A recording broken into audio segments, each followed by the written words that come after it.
Suara mesin jahit berderak tanpa henti, seperti tidak pernah lelah menelan waktu. Di pabrik garmen ini, kami bekerja dalam barisan panjang. Punggung sedikit membungkuk, mata fokus pada kain yang terus bergerak. Di luar sana, kota besar berlari cepat. Di dalam sini, hidup kami seperti berjalan di tempat. Namaku Sari, usiaku 25 tahun, statusku masih sama sejak 3 tahun lalu, karyawan kontrak. Setiap kali melihat kartu identitas yang tergantung di leherku, aku selalu berharap suatu hari tulisan itu berubah. Tapi sampai hari ini, harapanku masih sebatas doa yang kubisikan setiap pagi. Jam istirahat siang adalah satu-satunya waktu kami bisa bernapas. Aku duduk di bangku panjang dekat kantin bersama 3 sahabatku, Rina, Maya, dan Dewi. Kami sama-sama kontrak, sama-sama lelah, dan sama-sama sedang dihimpit hidup yang makin mahal. Beras naik lagi, keluh Rina sambil membuka bekal seadanya. Gas juga, sahutku pelan. Maya menghela napas panjang, lalu mengangkat ponselnya yang layarnya sudah retak. Aku pingin ganti HP, katanya. Semua orang sekarang pakai iPhone, masa aku begini terus? Aku tersenyum pahit. Gajimu aja sering habis sebelum akhir bulan Mei. Dewi ikut menimpali. Aku malah lagi mikir motor. Kalau naik angkutan terus, capek. Tapi cicilan motor sekarang mahal banget. Kami terdiam. Impian kami sederhana, tapi terasa sangat jauh. Harga kebutuhan pokok naik, kontrak kerja tak pernah pasti, dan tabungan asanya mustahil tumbuh. Aku menatap seragam biru muda kami yang warnanya mulai pudar. Kadang aku bertanya dalam hati, sampai kapan hidup seperti ini? Saat itulah, suara-suara kecil mulai masuk ke telingaku. Bukan dari mesin jahit, tapi dari bisikan antar pekerja. Katanya HRD lagi sering ngajak karyawan perempuan keluar kota. Katanya yang dekat sama Pak Steven, kontraknya aman. Katanya. Nama Steven, manajer HRD itu semakin sering disebut. Selalu dengan nada pelan, selalu dengan tatapan waspada. Sore itu, saat kami bersiap pulang, Dewi mendekat kepadaku. "Rih, kamu dengar gosip itu nggak?" Tanyanya ragu. Aku pura-pura santai. "Gosip apa?" Dewi melirik kanan kiri sebelum menjawab. Katanya, kalau mau cepat jadi karyawan tetap, harus mau diajak staycation sama Pak Steven. Jantungku berdegup lebih cepat. Aku tertawa kecil, mencoba menganggapnya lelucon. Ah, nggak mungkin. Pabrik sebesar ini masa iya begitu caranya? Rina ikut bergabung. Suaranya nyaris berbisik. Aku juga dengar, Ri. Katanya sudah ada yang begitu sebelumnya. Maya tidak bicara, tapi wajahnya terlihat bimbang. Tatapannya kosong, seolah sedang menimbang sesuatu yang berat. Sejak hari itu, gosip itu terus mengikuti kami. Di lorong pabrik, di kantin, bahkan di dalam pikiranku sendiri. Tidak ada bukti, tapi juga tidak ada yang benar-benar membantah. Malamnya, di kamar kontrakanku yang sempit, aku menghitung sisa uang di dompetku. Aku menatap langit-langit dan bertanya pada diriku sendiri. Jika gosip itu benar, apa yang akan kulakukan? Aku belum tahu jawabannya. Yang aku tahu, pabrik ini tidak lagi terasa aman seperti dulu. Dan aku merasa sebuah pilihan sulit sedang perlahan mendekat ke hidupku. Sejak gosip itu muncul, suasana pabrik terasa berbeda. Mesin jahit masih berbunyi sama kerasnya. Target masih setinggi kemarin. Tapi tatapan orang-orang berubah. Ada yang terlalu berhati-hati saat bicara, ada juga yang tiba-tiba jadi akrab dengan orang-orang tertentu. Aku berusaha fokus bekerja. Namun setiap kali nama Steven terdengar di kejauhan, dadaku terasa mengencang. Pagi itu, supervisor mengumumkan sesuatu yang membuat semua karyawan kontrak saling pandang. Mulai bulan depan, evaluasi kontrak akan dilakukan lebih ketat. Kalimatnya singkat, tapi maknanya jelas. Nasib kami sedang dipertaruhkan. Saat istirahat, kami kembali berkumpul. Rina membuka ponselnya dan menunjukkan pesan dari ibunya.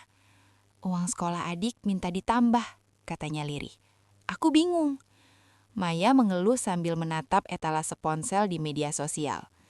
"Temanku baru beli iPhone. Aku pengen juga, Ri, tapi gajiku selalu habis." Dewi diam lebih lama dari biasanya. Akhirnya ia berkata pelan, "Kalau aku jadi karyawan tetap, cicilan motor itu mungkin bisa." Aku mendengar keinginan mereka, dan aku paham. Kami bukan serakah, kami hanya ingin hidup sedikit lebih layak. "Ri," Maya menatapku serius, "kalau gosip itu benar, kamu bakal gimana?" Pertanyaan itu membuat suasana sunyi. Aku mengaduk minumanku, mencari kata-kata yang tepat. "Aku nggak tahu, tapi aku nggak yakin semua ini benar." Namun siang itu, sesuatu terjadi. Satu persatu beberapa karyawan perempuan dipanggil ke ruang HRD. Bukan hanya yang berprestasi, bahkan ada yang baru 1 tahun bekerja. Nama mereka dicatat di papan kecil dekat ruang HRD. Orang-orang mulai menghitung, membandingkan, dan berbisik. Kenapa dia? Bukannya kinerjanya biasa aja. Katanya sih dekat sama HRD. Aku menelan ludah. Ruang HRD yang dulu terasa jauh, kini seperti bayangan yang terus mengikutiku. Sepulang kerja, aku berjalan bersama Dewi menuju halte. Di bawah lampu jalan, wajahnya terlihat tegang. "Ri," katanya ragu, "kalau nanti aku dipanggil, aku mungkin nggak bisa nolak." Aku berhenti melangkah. "Kamu yakin?" Dewi menunduk. "Aku capek hidup pas-pasan. Orang rumah juga berharap banyak." Aku ingin memeluknya, tapi kakiku terasa kaku. Aku tidak berhak menghakimi siapapun. Malam itu ponselku berbunyi. Pesan dari nomor tak dikenal. "Sari, besok setelah jam kerja, silahkan mampir ke ruang HRD. Ada hal penting yang ingin dibicarakan. Steven." Tanganku gemetar. Inilah pertama kalinya namaku dipanggil secara langsung. Aku menatap pesan itu lama sekali. Gosip yang selama ini hanya berputar di udara, kini seperti berdiri tepat di depanku. Aku tahu pembicaraan besok bukan tentang target jahitan, dan aku mulai sadar pilihan yang kutakuti mungkin akan segera diucapkan dengan jelas. Aku hampir tidak tidur semalaman. Pesan dari Steven terus terbayang di kepalaku, seperti jam yang berdetak tanpa henti. Sepanjang perjalanan ke pabrik, aku menatap jendela bus kota dan mencoba menenangkan diri. Mungkin ini cuma evaluasi biasa, kataku pada diri sendiri. Setelah jam kerja selesai, pabrik mulai lengang. Lampu-lampu masih menyala terang, tapi suara mesin perlahan menghilang. Aku melangkah ke lantai 2, menuju ruang HRD. Setiap langkah terasa berat. Steven duduk di balik meja kayu besar, rapi dan tenang. "Sari, terima kasih sudah datang," katanya dengan senyum tipis. Aku duduk, menautkan jari-jari tanganku agar tidak terlihat gemetar. "Kinerja kamu bagus," lanjutnya. "Jarang absen, target tercapai, dan atasanmu memberi catatan positif." Hatiku sedikit lega. "Terima kasih, Pak," jawabku. Steven menyandarkan tubuhnya ke kursi. "Masalahnya," katanya pelan, "posisi karyawan tetap itu terbatas. Banyak yang menginginkan, tapi tidak semua bisa dapat." Aku mengangguk. Itu kenyataan yang sudah lama kami tahu. "Kamu tahu?" Ia melanjutkan. "Kadang keputusan tidak hanya soal angka dan laporan." Kalimat itu menggantung di udara. Aku menatap wajahnya, mencoba membaca maksudnya. Steven lalu tersenyum lagi. "Beberapa karyawan saya ajak diskusi di luar kantor, supaya lebih santai, lebih personal." Aku menahan napas. "Ingin diskusi apa, Pak?" tanyaku hati-hati. "Karir," jawabnya singkat. "Masa depan kamu di pabrik ini." Ia menyebut rencana perjalanan singkat, hotel yang nyaman, dan waktu yang cukup untuk saling mengenal. Tidak ada kata yang terdengar kasar, tapi maknanya jelas, dan itulah justru yang membuat dadaku sesak. "Apa hubungannya dengan kontrak saya?" tanyaku, suaraku hampir bergetar. Steven menatapku lebih lama. "Kontrak kamu akan habis 3 bulan lagi, Sari," katanya tenang. "Saya bisa membantu memperlancar prosesnya." Aku terdiam. Inilah saat yang selama ini hanya menjadi gosip. Pulang dari pabrik, aku melangkah dengan langkah gontai. Di depan pabrik, aku melihat Rina dan Maya menungguku. "Kamu dipanggil juga?" tanya Rina cepat. Aku mengangguk. Wajah Maya terlihat pucat. "Pak Steven juga bilang hal yang sama ke aku." "Ke aku juga," sahut Rina rih. Kami saling pandang. Tak ada yang perlu dijelaskan lebih jauh. Di kamar kos malam itu, aku duduk di tepi kasur, menatap dinding yang kosong. 3 bulan lagi kontrakku habis. Di rumah, orang tuaku berharap aku bisa membantu lebih banyak. Di pabrik, masa depanku kini bergantung pada satu keputusan. Aku membuka ponsel dan membaca ulang pesan Steven yang baru masuk. Pikirkan baik-baik, Sari. Kesempatan tidak datang 2 kali. Aku memejamkan mata. Hatiku berontak, tapi pikiranku dipenuhi ketakutan. Aku tahu, sejak hari ini, hidupku sudah benar-benar berada di persimpangan. Sejak pertemuanku dengan Steven, aku merasa setiap langkahku diawasi. Bukan dengan tatapan tajam, tapi dengan hal-hal kecil yang biasanya tak pernah terjadi. Pagi itu, namaku disebut di depan semua orang. "Sari, hasil kerjamu kemarin perlu diperbaiki," kata supervisor dengan nada datar. Aku terkejut. Biasanya hasil kerjaku jarang bermasalah. Aku memeriksa kembali jahitanku, rapi, sesuai standar. Tapi aku tetap menunduk dan mengangguk. Di sekelilingku, bisikan mulai terdengar. Aneh ya, biasanya Sari nggak begitu. Jam istirahat pun tak lagi terasa tenang. Kursiku dipindahkan ke ujung meja. Tugas lembur yang biasanya kubagi dengan Rina, kini hanya dibebankan padaku. Rina mendekat saat tak ada orang. "Ri, kamu kenapa?" tanyanya cemas. Aku tersenyum tipis. "Nggak apa-apa." Tapi aku tahu, semua ini bukan kebetulan. Sore hari, aku menerima pesan lagi dari Steven. "Kamu belum memberi jawaban. Saya harap kamu bisa bersikap kooperatif." Kata kooperatif itu membuat dadaku sesak. Aku ingin membalas, ingin berkata tidak, tapi jari-jariku kaku. Malamnya, kami berempat bertemu di warung kecil dekat kos. Maya tampak gelisah. Dewi lebih banyak diam. "Aku dengar," kata Maya akhirnya, "beberapa orang yang menolak kontraknya nggak diperpanjang." Aku menatapnya. "Kamu dengar dari siapa?" "Dari senior di lain sebelah."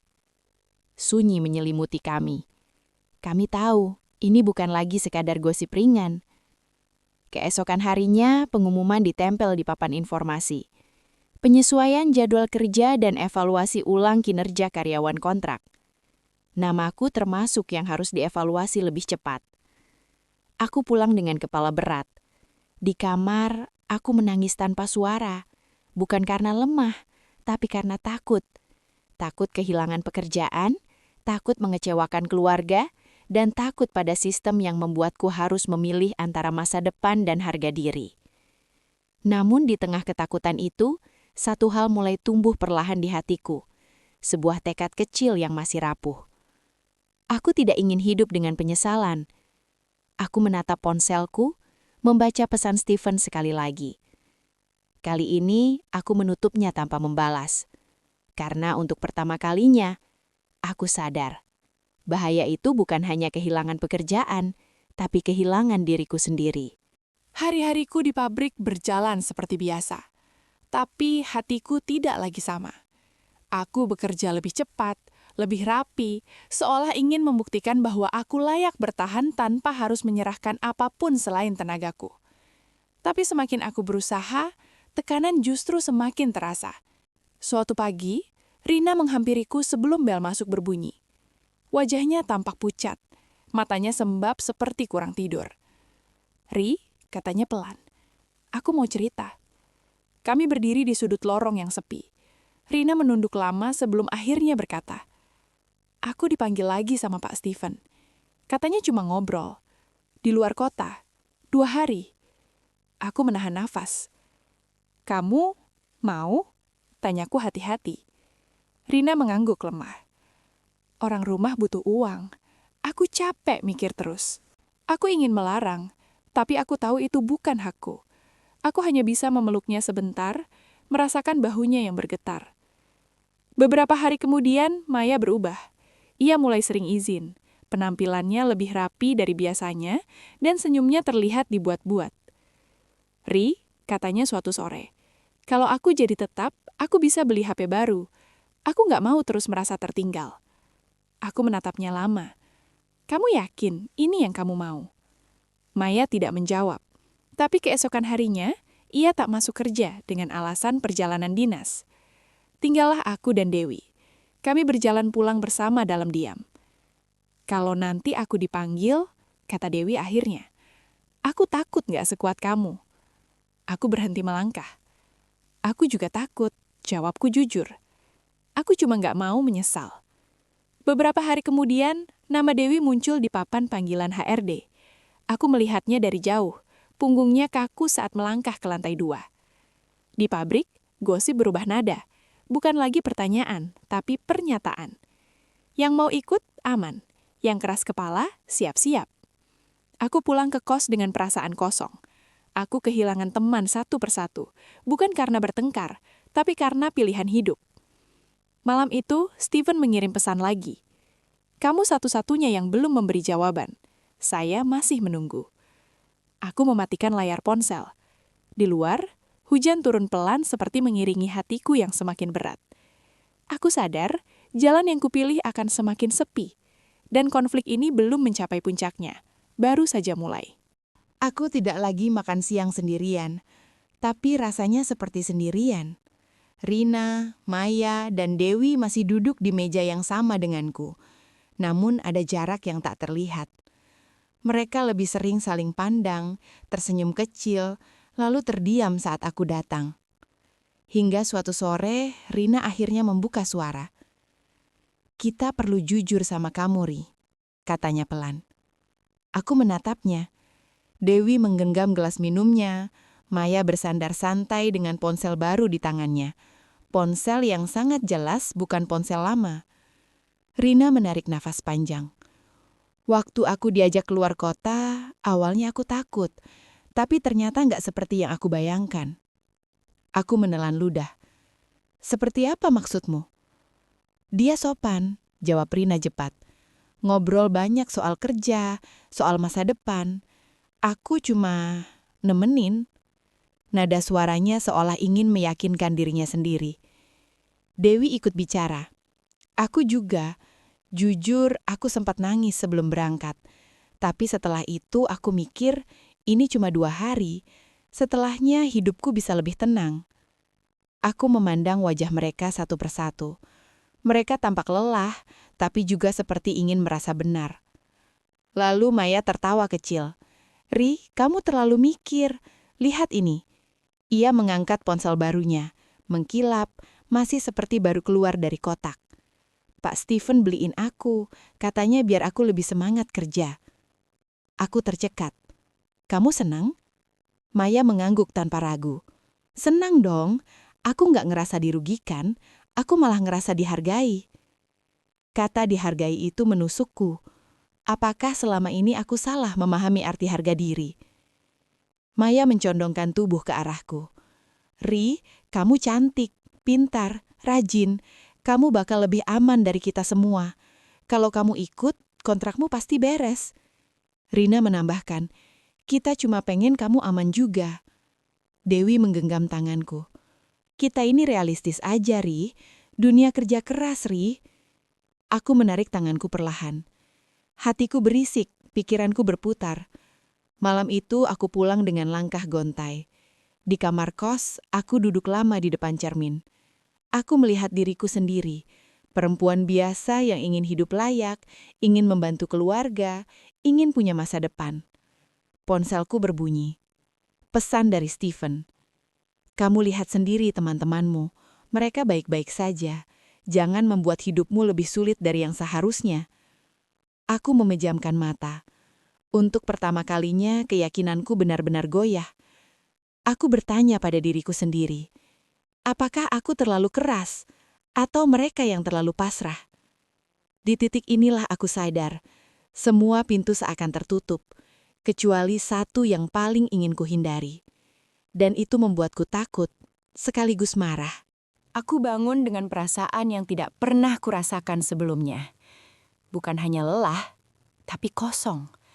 Seolah seluruh semangatku tertinggal di hari-hari kemarin, bersama tawa sahabat-sahabatku yang kini terasa jauh. Di pabrik, namaku kembali disebut. Kali ini bukan teguran kecil. Sari, mulai hari ini kamu dipindahkan ke line belakang, kata supervisor tanpa menatap mataku. Line belakang adalah tempat paling melelahkan. Target lebih tinggi, pengawasan lebih ketat. Aku tahu, ini bukan soal kemampuan, ini soal sikap. Aku bekerja tanpa mengeluh. Tanganku pegal, mataku perih, tapi aku bertahan. Dalam hati aku berkata, kalau aku menyerah sekarang, semuanya sia-sia. Saat jam istirahat, aku duduk sendirian. Maya lewat sambil tertawa, ponsel barunya masih di tangan. Rina dan Dewi menyusul, tampak lebih percaya diri dari sebelumnya. Maya berhenti sejenak. "Ri, kamu masih keras kepala?" Tanyanya setengah bercanda. Aku menatapnya. "Aku cuma pengen kerja dengan tenang." Rina menarik Maya menjauh. Tapi sebelum pergi, ia berbisik. "Pak Stephen nanya soal kamu. Katanya kamu belum berubah pikiran." Kalimat itu membuat dadaku sesak. Sore harinya, aku dipanggil lagi ke ruang HRD. Stephen menyambutku dengan senyum yang sama, tapi kali ini tatapannya lebih dingin. "Sari," katanya, "saya sudah bersabar." Aku duduk tegak. "Saya cuma ingin bekerja sesuai aturan, Pak." Stephen menghela napas. "Kontrak kamu tinggal 2 bulan. Banyak yang ingin posisi kamu. Saya bisa mempermudah, atau sebaliknya." Itu bukan ancaman langsung, tapi aku mengerti. "Apa jawaban kamu?" tanyanya. Aku terdiam lama. Aku membayangkan orang tuaku, tagihan bulanan, hidup di kota besar yang tak pernah ramah pada orang lemah.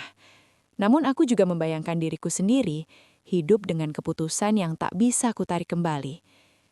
"Aku belum bisa menjawab sekarang," kataku. Wajah Stephen mengeras. "Baik, tapi waktu kamu tidak banyak." Malam itu aku pulang dalam hujan. Seragamku basah, sepatuku kotor, dan pikiranku penuh. Aku membuka dompet. Uangku menipis. Telepon dari rumah masuk. "Ri," suara ibu terdengar pelan. "Bulan depan bisa kirim lebih." Aku memejamkan mata. Aku tidak tahu harus menjawab apa. Aku menutup telepon dan duduk lama di lantai kamar. Di titik ini aku benar-benar sendiri. Dan untuk pertama kalinya, aku bertanya dengan jujur pada diriku sendiri. Apakah aku sanggup bertahan sampai akhir? Aku tidak ingin menyerah tanpa berusaha. Jika aku harus jatuh, aku ingin jatuh dengan keyakinan bahwa aku sudah mencoba semua jalan yang benar. Pagi itu, aku memberanikan diri menemui supervisor langsung. "Ada program penilaian kinerja khusus untuk karyawan kontrak, Pak?" Tanyaku hati-hati. Supervisor menatap berkas di tangannya. "Ada," jawabnya singkat. "Tapi rekomendasinya tetap dari HRD." Jawaban itu membuat bahuku terasa berat.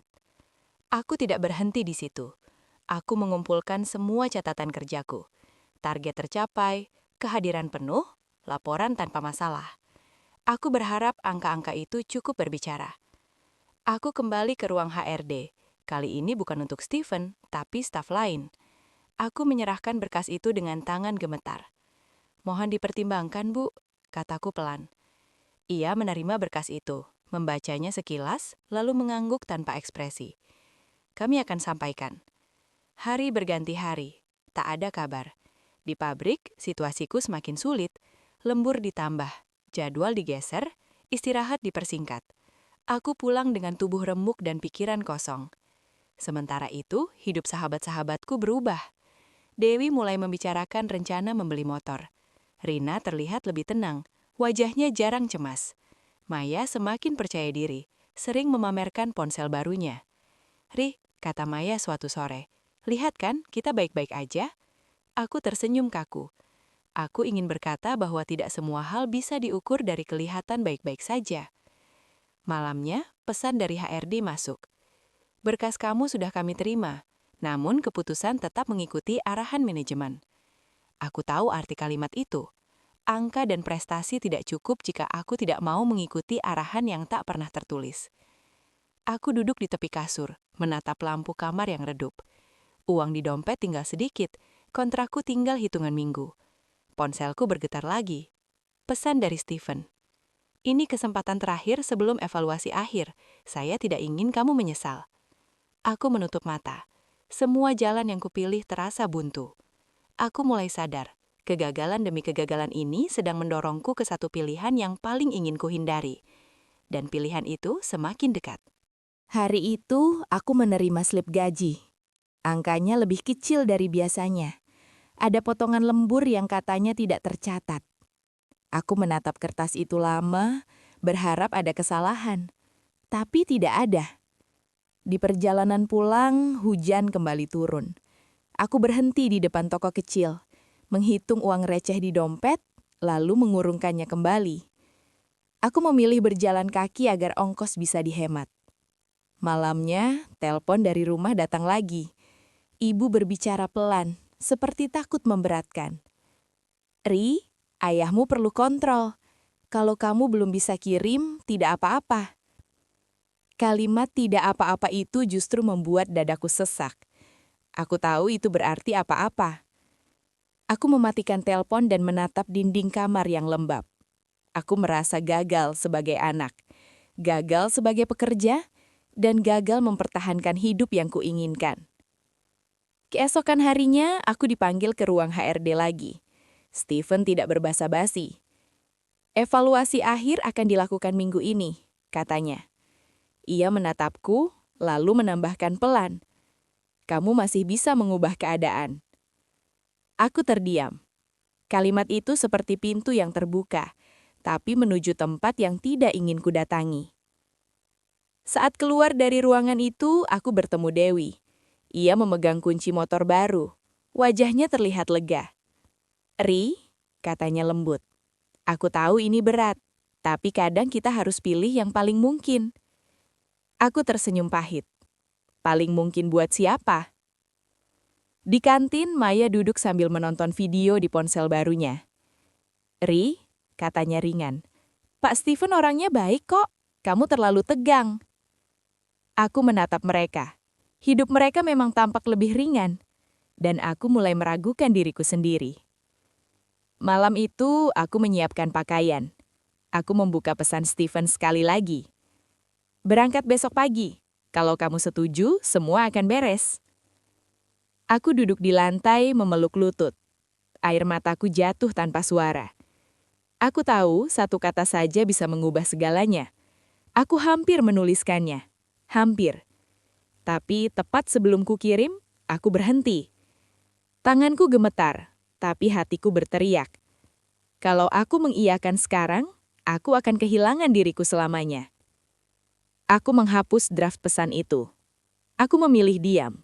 Dan di saat itulah aku tahu, konsekuensi terburuk mungkin sudah menungguku di depan. Pagi itu, aku datang ke pabrik lebih awal dari biasanya. Bukan karena semangat, tapi karena aku tidak ingin terlambat menghadapi apapun yang akan terjadi. Udara di kawasan industri terasa berat. Langit mendung, seperti ikut menunggu keputusan terakhirku. Tak lama setelah jam kerja dimulai, namaku dipanggil ke ruang HRD. Kali ini, aku sudah tahu apa yang akan terjadi. Steven menatapku lama sebelum berbicara. "Ini hari terakhir saya menunggu jawaban kamu." Aku duduk tegak, jantungku berdetak kencang, tapi pikiranku justru terasa jernih. "Apa keputusan kamu, Sari?" Aku menarik nafas dalam-dalam.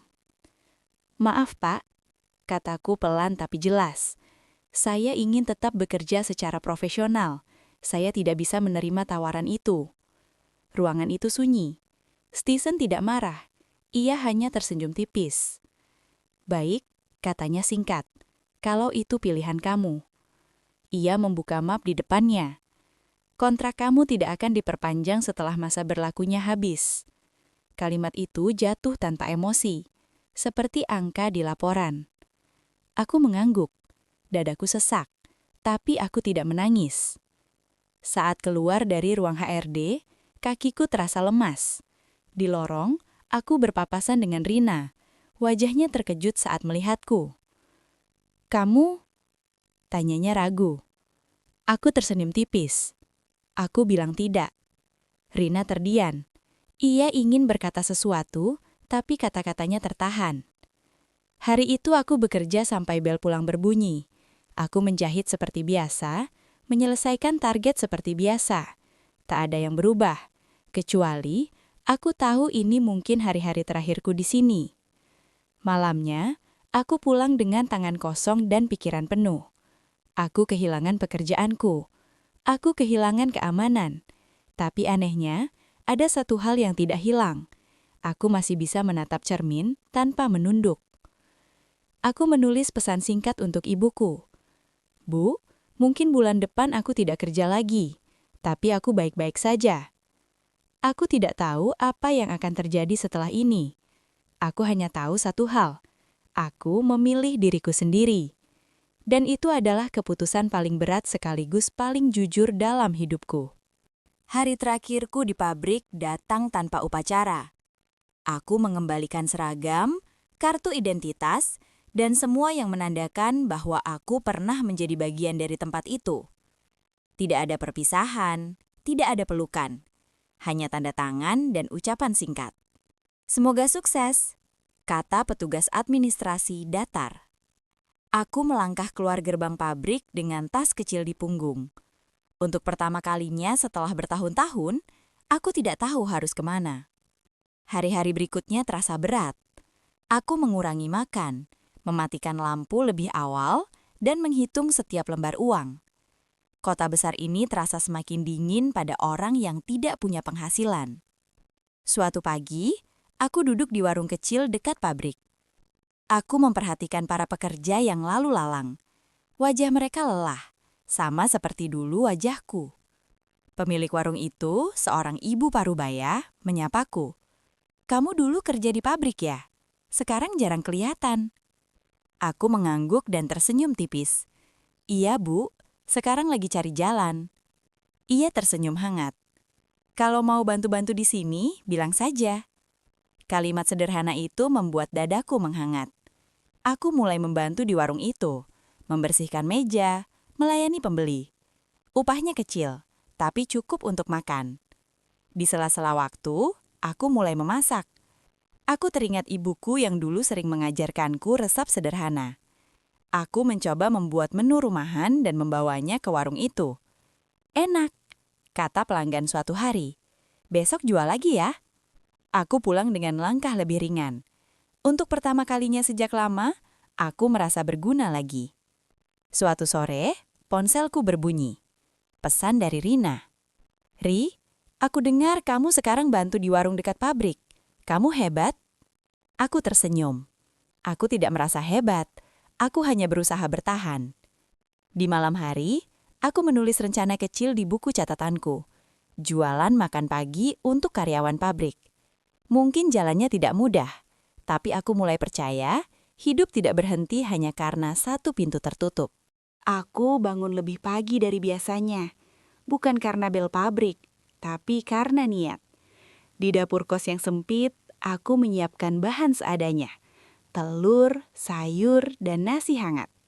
Tidak mewah, tapi kubuat dengan sungguh-sungguh.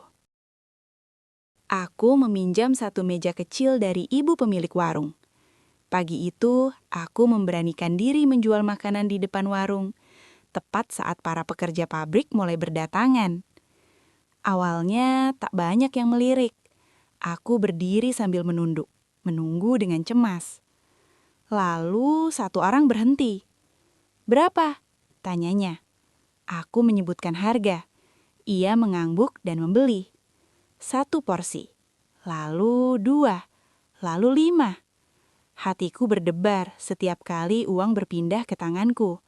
Bukan karena jumlahnya, tapi karena harapan yang ikut tumbuh. Namun tantangan cepat datang. Bahan habis lebih cepat dari dugaanku.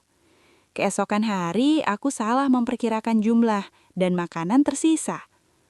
Aku hampir menyerah, tapi aku teringat wajah-wajah lelah para pekerja pabrik. Aku ingin memberi mereka pilihan makan yang hangat dan terjangkau. Aku memperbaiki caraku.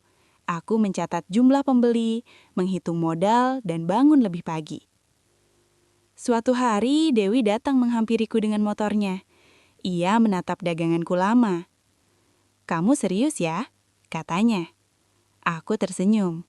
Aku belajar pelan-pelan. Ia membeli satu porsi. "Enak," ucapnya singkat, lalu pergi. Sore itu aku menghitung uang hasil jualan. Tidak banyak, tapi cukup untuk tersenyum. Malamnya aku mengirim pesan ke ibu. Bu, sekarang aku jualan makanan. Pelan-pelan tapi jalan. Ibu membalas cepat. Yang penting kamu jujur dan sehat. Aku memejamkan mata. Untuk pertama kalinya sejak lama, aku tidur tanpa rasa takut berlebihan. Aku tahu usahaku masih kecil, tapi aku juga tahu aku sedang membangun sesuatu dengan tanganku sendiri. Pagi-pagi di depan pabrik ini terasa berbeda. Meja kecilku tidak lagi sepi. Beberapa pekerja sudah hafal menu dan jam pukaku.